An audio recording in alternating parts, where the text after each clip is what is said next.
All right. Hey guys, Happy New Year. It is January 1st. Let's take a look at the usual instruments: oil, gold, metals, Nasdaq, the dollar, through the lens of Elliott Wave. And let's get the year off to a great start inside the Professor Trades Club. All right, here we go, starting with oil. All right, daily chart coming up, got above a key level 71.44. I'm viewing this still as a giant corrective action wave with a lower low to go. This green box down here is really where I think price goes, and there are some fibs down there. I like dipping below 60 a bit, 58.25 to the downside, anywhere in here. But that's getting way ahead of ourselves. That's a 8-hour chart, excuse me, 8-hour chart. So this was really shaping up as a nice triangle looking thing, but bust above here. So I'm just going to simply consider this a B wave. It's all moving in threes. It's nothing but threes, which I use yellow to track price when it's moving in threes. Now, if you've been inside the club, you'll know that 71.97, me and a few other members were clocking that level from over here. This sell box did work out nicely for scalps. And if you're in the club with the Professor Trades, you know that the way he teaches is grab some gains immediately, always, and immediately protect whatever position you have left. Because look, if you're taking gains and not giving it back, your P&L, profit and loss, is going in the right direction. So one of the downfalls of Elliott Wave, if you're not fully in control of yourself and don't have enough experience trading, you look at these projections and you think these are predictions and that price is definitely going to these areas. Well, you know what? Even if price does go to some of these areas, it's not going to go there in a straight line. So take your gains when offered by the market. So the reason I'm mentioning that is this sell box right here performed beautifully at first, then price came back up. And if you're only grabbing 20 pips at a time, which is what Armando, the Professor Trades, suggests, then you grabbed massive pips if you left a runner on. Then it came back up here. You could have grabbed 20 again multiple times. And then when it finally gets above a zone and you get a close, now this is a 4-hour candle, and then you get a back test of that zone, then you know you can trade to the other direction, which in this case is to the upside. Look, it came all the way back tested that zone again. And then now, of course, right near the close yesterday, we got up into the 71.97 level, which is exactly what we had targeted inside of the club. Okay, so now what? Well, I think because we did with this move, we made a slightly higher high. When actually, where am I seeing that? Yeah, sorry. On this 4-hour chart of the February futures contract, we just made a nominal new high over that high right there, which technically does open the door to the next fib levels up. So the way I'm seeing this, barring it doesn't come down below here. Actually, let me just for my own reference, if as long as price doesn't come back down below 71.02, it can come back down, but I think a better sell area is up here. Call it 72.44 to 70. Really, the top of my box is 72.98. So just to keep it simple, if it comes up here below 73, I think there's a decent short opportunity up here. Now, here it is on a 21-minute chart. And what I'm thinking is if price can get above that 72 level, maybe back test it, or if you want to be aggressive, just buy it up in here. But a smarter way to play, of course, you might not get a back test, but the smarter way to play is let it come back a little bit. Like let it get above here, close on at least a 1-hour candle, and then buy the back test. Or if you're aggressive, just buy as soon as it comes up at all. Now, the other idea is it's going to come down, and then the arrow that I just put on that other chart is down here. So if price can come down and hold in here somewhere, this could potentially be a buy as well and take it back up to get above this fib. Now this on this level, it's a little bit more detailed. 72.61 is the bottom of the sell box. So you got a potential buy opportunities in here, and then you've got a short opportunity up here. Now, if it comes down and gets below this area and keeps coming, it's going to bounce at some point. So if it gets below here and then bounces, I'm going to be more inclined to take a short, but one step at a time. And if you're inside the Professor Trades Club, you're going to get all kinds of updates throughout the day. Speaking of the club, the link, if you're finding value in my videos, by the way, give me a thumbs up, please. Subscribe if you want to know when I'm dropping these videos, if you're getting value. Otherwise, if you've really been following me, this is the new year. Come join us in the club. I used to say it's less than $1 a day. It's a no-brainer. But now, because the Elliott Wave stuff that I'm producing is no longer free as of today, but it's only a nominal upcharge. So when you join the Professor Club by clicking the link below, if you want to get my updates every day throughout the day, you're going to want to select the option that is the Professor Trades Club Plus. It's $6.18 more per month, which is a no-brainer. I made it a Fibonacci number for you Elliott Wave geeks and nerds. But join the club for a little bit more than $1 a day. It's a no-brainer. All right, let's keep on going, and let's take a look at metals, gold in particular. I'm going to keep it really simple. I just want to give you some parameters without giving you a big, long, educational rant. Really, I think this needs lower for a proper wave forward. That's the daily chart. If you look down at the 4-hour, I like the 4-hour better than the lower time frames. It just, because of the action, it tends to be more reliable, slightly zoomed out on the 4-hour. So what I'm seeing is if we can get above 2680, if gold comes up above 2680, it's something else is going on. If it comes up right from here, it's possible that this is building into a new impulse higher, or it's going to come make a new high as a B wave.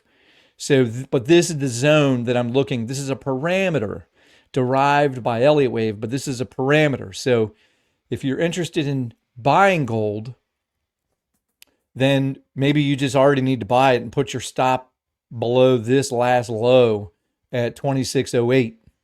If you want to be long, just buy it or see if it can come back a little bit and put your stop below 2608. If it just keeps going from here, my plan is to look for sells up in this box, which you can see that. Let me make this a little larger because I know you guys are on these phones and small screens. This is gold futures February contract. If you're looking for a short trade, see if it can come up into this box. Just 2665 is the bottom of that box and 2680 is the top of that box. If price can come back up there, I'll still consider this a larger 3-wave move. Okay. And sell. Looking to finish off wave 4 by coming all the way back down here. Just call it 2530 to the downside. Okay. Now, another way to play this is to just wait and see. Like, let's say it doesn't come up here and it starts coming down. Let's say it doesn't get above this pivot zone. If price cannot keep coming and doesn't make it up to there and starts coming back down, well, you could take a sell here and put, if it does start coming back down, you want to jump on and take a sell. Put the stop at the top of this swing high right here. I'm going to wait. I'd rather short it from up here or let it come all the way down here and make a new low from there and get into here. And I think here is where you could put on a short scalp targeting this green zone down here. Now, once I get more price information, I'll be updating inside of the room tomorrow and on Friday. Here's a zoomed in look. Now, this is just a 55-minute chart, but here's the sell idea. This being an ABC up into this zone for a sell. If it's not going to make a new high, like if this is it and it's consolidating a little bit here, but if it wants to come down, then the way we would measure for that is grabbing our fib tool. By the way, I'm talking fast and I'm moving quick because it's New Year's Day and I'm about to leave, but I just want to give you guys some value even though it's a holiday. 2641.80 is the top. So really what I'm doing is laying out a impulsive potential to the downside if price already made a high and is not going to go any higher. And even if it goes a little nominally higher, I'm still going to update this chart in the Professor Trades room. But the ideal initial target would be 2565 down here. Sometimes I just highlight an area just so at a glance, my eyes are drawn to that when I next look at this chart. That's the idea. And of course, if it breaks out and wants to keep going, there's a setup for that too, but we'll get to that later. I'll be dropping these in the room. Okay, similar to silver, similar to gold, silver has the potential to break down or finally break out. It has not made a new low yet below 29.14. So if this wants to pop up a little bit right here, I would be inclined to sell it from, this is 29.85. But if it keeps coming, I wouldn't play games. If it keeps coming and it makes it all the way up into this box, then what I think would happen is this would come up, give you a back test, and then this is a breakout zone, the way I'm thinking of it. So, and that happens to be 31.17. So parameter wise, sell 29.84 to 30.10. 29.84 to 30.10 could be a sell zone with a stop. Don't play games with it. If it's going to come down, it's going to keep coming, I think. If it makes it up to here and gets rejected, it breaks this low, I think it's going to keep coming down into here. Potentially 27.50, which would be potentially the bottom of wave 4. Because you see, really what we're really trying to do is be done with this blue box as a wave 4. And over here, it hadn't burned off enough time off the clock, similar to gold. But now I think it has burned, getting close to having burned enough time off the clock. So anywhere down here, in terms of timing wise, this would look great if it can come down. Actually, this would look really good from just a structural perspective. If this can come down and make one more low down here in silver, I think that would be ideal. And then we're looking for a wave 5. It's a similar thing in gold. Just needs to come down into this box, which is going to finish off wave 4. The structure is a little janky, which guess what? That's what you would expect in a corrective wave action. It is complex. Corrective waves are complex. All right, moving along. Nasdaq. Now, Nasdaq is very frustrating, but check this out. Similar to metals, not having anything to do with metals, but similar to metals, we're looking for a wave 4, which should be in 3 waves, A, B, and I think we're in the C wave now. So getting a little bit more actionable, which is difficult to do. Here's a 4-hour chart. Not conclusive. This would have been so much better had this bottom held over here to the left and price had come up into this zone. That would have been so much better. Never do they make it easy. So here's what I'm thinking on the Nasdaq. The way I'm looking at this, here's a parameter. If price wants to come up, if it gets into this zone starting at 21,323, I think this is not a bad idea to start looking for shorts to try to bring it back down and get down into this zone down here. Ideally, it's this zone. I don't know what color you want to call this. Let me see if I can brighten up the actual zone. So what we're looking for is longs from down here in this zone. If price holds this blue area, which I'll consider a wave 4, and if it comes back down and gets into this zone, I consider that a buy. Just the same, this is the other version of that. This is the sell. Now look, this is a good parameter. Price, you can see these yellow fibs, which is what I'm clocking here, is an ABC for wave 4. So the minimum for that would be 21,323. If it comes up and gets to 21,354, that's kind of like a warning. If it gets through this zone, if price, without making a new low, if price comes up and gets above here, I think what it would more look like is it would come up and get rejected up here, pull back, but then the next time it comes back up and gets into this buy box and you get a 1-hour close candle somewhere in this buy box, the idea is you're trading for, I think, 21,696 minimum. So parameters, these are your parameters right here on this chart. Let me zoom in so you can grab these levels. Hopefully you can see them a little better.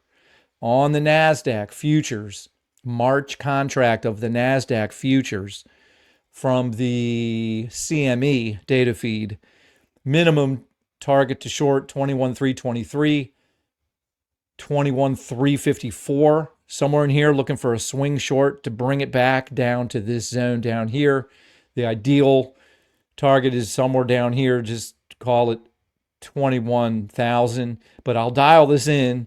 If we get this structure, I will dial it in a little better and give you more exacting targets inside of the Professor Trades Club room. By the way, who's the Professor Trades? It's Armando. The link to his club is in the description of this video.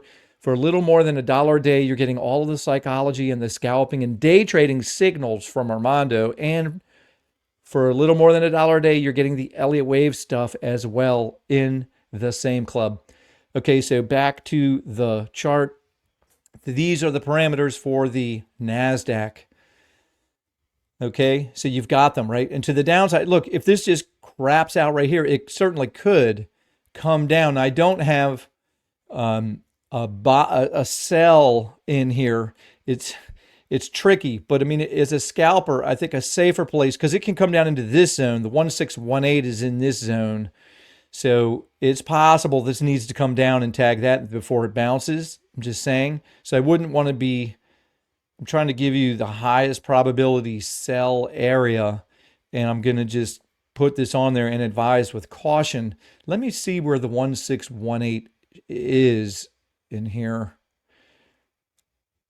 Because basically, let me just move this up a little bit, give it a little leeway. But if price comes down, if this just comes down directly from here, see what kind of reaction it has from here, because it could bounce, or that could be all of it. But if it wants to keep, if it bounces and then comes back down, then as a scalp, I think this makes sense to scalp short down here with a stop just above this zone and targeting down into this box, okay, as a scalp. So, but the real parameters I would prefer is either it comes back up or comes back up and keeps going. Okay, so that's the deal. And the reason for my thinking is you're looking at it on this chart basically, and the idea is if it's going to come all the way up to the levels I was just showing you over here, if it's going to come all the way back up to that, just call it 21,700, 21, you're talking about a wave 2, and this is where the next short opportunity is. Of course, there's a chance that this is wrong, but it's the nature of the structure. It's the structure of price that's going to inform us. If it does break out, if you're a bull and it does break out, you want to know the difference between a corrective move higher versus an impulsive move higher, because they have completely different ramifications for what comes next. That's one of the beautiful things about Elliott Wave that you do not get from other methodologies, is understanding the structure of price. Okay, so last thing here, dollar, look at the currencies. Really, what's remarkable about the dollar is it had every chance to break down and failed. So now what's happened is it's come back right up to the top of the range, and it's got like a high level consolidation. So my bias is that it's going to pop up, even if it comes all the way back down first. I think it's going to pop up and make another high. But then I think the dollar is done for quite a while. Why? Well, because when you look at the weekly chart of the dollar, which is where I get the most clarity, let me just give you perspective. This structure really does look like a big old diagonal. Okay, now this is a weekly structure going back years. So why am I showing you this? Well, because believe it or not, this view helps inform what I just showed you on a 2-hour chart. And the idea is somewhere up in here would be reasonable to expect resistance and fail. So 100 fib, we've already exceeded that, which is why I'm now more open to price really popping up again with the dollar. And let's see if this came up to, there's another fib way up here, 112.825, 112.82. Okay, that would be like the max. That would be, listen, we're going to let the structure price inform what we think. I just have a bias that it won't go that high, which is where that question mark is. My thinking, just based on these fibs, this is a more ideal area for a diagonal to terminate. So just call it 111. Yeah, well, there you go. That's the 1382. So this, where I'm putting this, is really the ideal. If it's going to pop out and break up right here, I think coming up somewhere into the upper part of this zone is where it is most likely to terminate and then reverse. And then what's wild is the reversal. This will coincide with metals getting its fifth wave. Am I trading correlations like that? No. Do I treat each chart on its own? Yes. This is an important point to make about Elliott wave. Each chart on its own. I know the world is full of guys that correlate everything. It's hard enough to get one chart right. Yes, of course, things are correlated at times, sometimes for long periods of time. But I don't know how to trade correlations, so I keep every chart on its own. But I'm not an ostrich. I didn't put my head in the sand.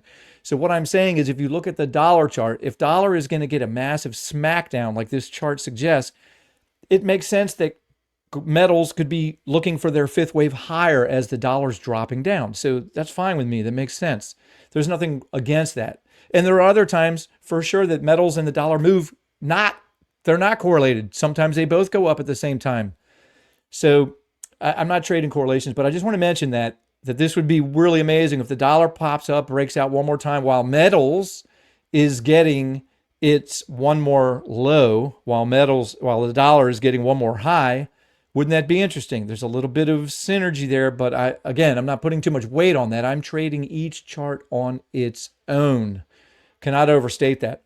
All right, and just as a bonus, just for fun, let's look at the Nifty 50. I kind of was following this a bit. I don't trade it, but it is interesting to see how these levels work and how that top, I had been charting that as the top on the Nifty 50, and it sure did get it. Now it's breaking down, and it sure does look like it's searching for a downside setup. And here's a pivot. So this arrow is there for a reason. So if that wants to hold that kind of a setup, that's the target way down there. And just as another bonus, let's just look real briefly at the SPX. Now look, these are volume bubbles. That just means look how many people are buying the tops, man. People love buying the tops. Don't buy the tops. I like selling the tops. So here are just some parameters on the S&P. I mean, yikes, man. Here's the larger degree pivot. Here's a level that these levels haven't changed, right? I put these levels on here weeks, if not month, more than a month ago. So there's some verbiage over here you can read. If you're in the Professor Trades Club, you've seen this chart. I post it like once a week. But the idea is these are the parameters. So right now, that's the top. It is possible that this is correcting and you're still going to come up again, but I don't know, man. So the next line in the sand is to get below here, and it can come down all the way to here and still retain some hope for the bulls to get one more wave higher. However, this pivot has been behaving very well as a guidepost, going back quite a ways. So just simple price action, right? Just simple structure. If price gets below this structure here, something else is going on, and the nail is in the coffin for the bulls. And then, I mean, it doesn't mean we're not going to be scalping to the long side. Listen, that's why I don't dwell too much on these longer time frame charts, because I'm not a long-term trader. I'm not a long-term investor. I'm a smash and grab scalper. All right, cool. So guys, I appreciate you watching. If you're getting value from this video, hit the like. Thank you. Subscribe by hitting the bell to subscribe, and also hit the notification bell so you'll be made aware when I drop another video. If you're in the Professor's Trade Club, just know I love you guys. I'm dedicated to you guys. The professor has been so kind, so gracious to all of us with his time and teaching us amazing, wonderful things that have nothing to do with Elliott wave, but are amazingly effective. So what I like to do is I do both. I'm definitely a day trader, scalper type. Armando has taught me how to grab the gains more quickly. One of the downsides of Elliott wave, if you're an Elliott wave guy, you already know this. One of the downsides is you always have fibs that are far away. So the tendency is to always, if you're too greedy like me, I don't have enough fear. I have too much greed. That's just me personally. Some people have way too much fear and they can't ever really get anything going because they're so afraid. Other people like me are too greedy. So yeah, we make these amazing trades, but then we give it back too often, right? So the idea is take the gains when offered. Armando is really the man for psychology. Armando is the professor. He's the one that created the Professor Trades Club. The reason I'm there is from watching his free videos on YouTube, which are amazing. And I got a lot of value from him for free. And hopefully you're getting a lot of value for free too. But then once I discovered his club is less than $1 a day, it's a no-brainer. So I've been in there for a year. And now Today is the first day we are offering the Elliott Wave Room, which I host, and I'm posting these charts throughout the day and putting these videos out and a little bit more content inside of the club for members. So if you're getting value, you can get it for free right here. It's just like and subscribe. But if you really are serious and you're ready to take the next step to get your psychology together, learn how to trade, come join the Professor Trades Club for a little more than $1 a day. You're going to get his psychology and his signals on how to scalp on a daily basis and grab pips every day. And then you're getting the Elliott Wave stuff for a nominal additional amount. I mean, it comes out to like, it's a Fibonacci number, $6.18 more per month to get the Elliott Wave stuff. Anyway, that's my pitch. I'm sticking to it. Happy New Year. Have a great, great New Year, everybody.